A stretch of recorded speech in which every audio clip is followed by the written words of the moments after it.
Everyone সবাই কেমন আছেন? আশা করি ভালো আছেন। সো আজকে চলে আসছে একটু আমার ঘাস বাড়ির এইদিকে। দেখেন ভাই, ঘাস আজকে অনেকগুলো ঘাস কালকে কেটে নিয়ে গেছে এইখান থেকে। অথচ আমার বাড়ির পেছন সাইডেই ঘাস লাগাইছে, এখান থেকে ঘাস কেটে নিয়ে দেয়। কি যে একটা অবস্থা, আপনাদেরকে একটু দেখা। দেখেন ভাই, এই ঘাসগুলো কত বড়, এই দেখেন এগুলো কত বড়।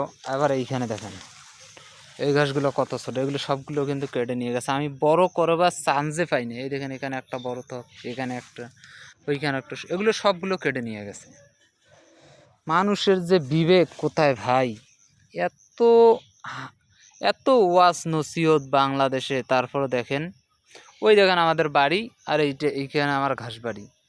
কিন্তু তারপরে দেখেন মানুষের পরিবর্তন হওয়ার কোনো অপশানে নেই। দেখেন এই ঘাসগুলো কিভাবে কেটে নিয়ে গেছে। আমি শুধু সার দেয়া যত্ন করি, কিন্তু আমি ঘাস কাটার কোনো চান্সে পাই না। এখান থেকে কেটে নিয়ে গেছে, দেখেন এখান থেকে কেটে নিয়ে গেছে।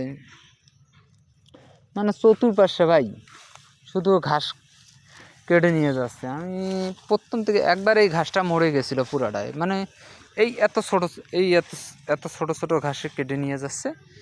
এই জন্য এই ঘাসগুলো আমি একবার চাষ করা বন্ধ করে দিয়েছিলাম, কিন্তু আমার খুব চারার দরকার ছিল, এই জন্য আবার লাগাইছি, যাতে আমি এই পাশের জমিনটাতে লাগাইতে পারি।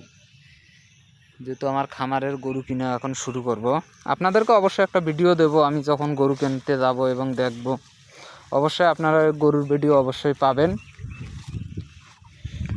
তাই দেখেন এই জমিতে আমি কিন্তু ঘাস লাগাবো আপাতত। এই জন্য ঘাসের ইয়াটা আমি এখানে চারাটা তৈরি করতেছি, কিন্তু চারাটা তৈরি করার মানুষও অপশান দিতেছে না। দেখেন ঘাসের মুড়াটা পুরাটাই পচে গেছে, দেখছেন? জ্বালাতে এই ঘাস কাটলেই ঘাসের মুড়া পচে যাবে। এই জন্য আপনারা সবসময় চেষ্টা করবেন একটু পুরাট করার জন্য ঘাসটার একটু বয়স হয়। বেশি বয়স করার দরকার নেই, মিডিয়াম সাইজে করবেন তাহলে ঠিক আছে, বুঝছেন? এই জন্য আপনার চেষ্টা করেন। এই জমিতে আমি গত পরশুদিন শাক ফেলছি, আর ওইদিকে আমার ধানের বেচন তো হয়ে গেছে প্রায় কমপ্লিট। আর এইদিকে দেখেন বাঁশ পুরো হেলে আসি, পুরো ঘাসটার অবস্থা খারাপ ভাই। বাঁশের সাইডে ঘাস কখনোই, যে কোনো চাষ হয় না, কৃষি কোনো কাজেই হয় না, শুধু বাঁশ যে থাকে। এই দেখেন এই জায়গায় বাঁশ আছে, দেখেন ঘাসের কি অবস্থা, ঘাস ভালো হইতেছে না। আমি অনেক চেষ্টা করছি এই জায়গায় সার গোবর দিয়ে ঘাসটা ভালো করার জন্য, কিন্তু ভালো করার চেষ্টা নেই। এই ঘাসগুলো অনেক ভালো হয়। গতবার যখন ফার্স্ট টাইমে লাগাইছিলাম অনেক ভালো হয়েছিল, কিন্তু এখন আর ভালো হইতেছে না। দেখেন এই বাঁশের কি অবস্থায়, দেখছেন? এই দেখেন বাঁশ পুরো একটা হেইলে পুরো একবারে ঘাসের বাড়ির মাঝে এসে পড়ছে, দেখছেন? তো সবাই ভালো থাকবেন। আমাকে একটু অবশ্যই সবাই একটু সাপোর্ট করবেন, এবং আমার ভিডিওগুলো কেমন লাগে অবশ্যই একটু কমেন্ট বক্সে জানাবেন। তো সবাই ভালো থাকবেন। আসসালামু আলাইকুম।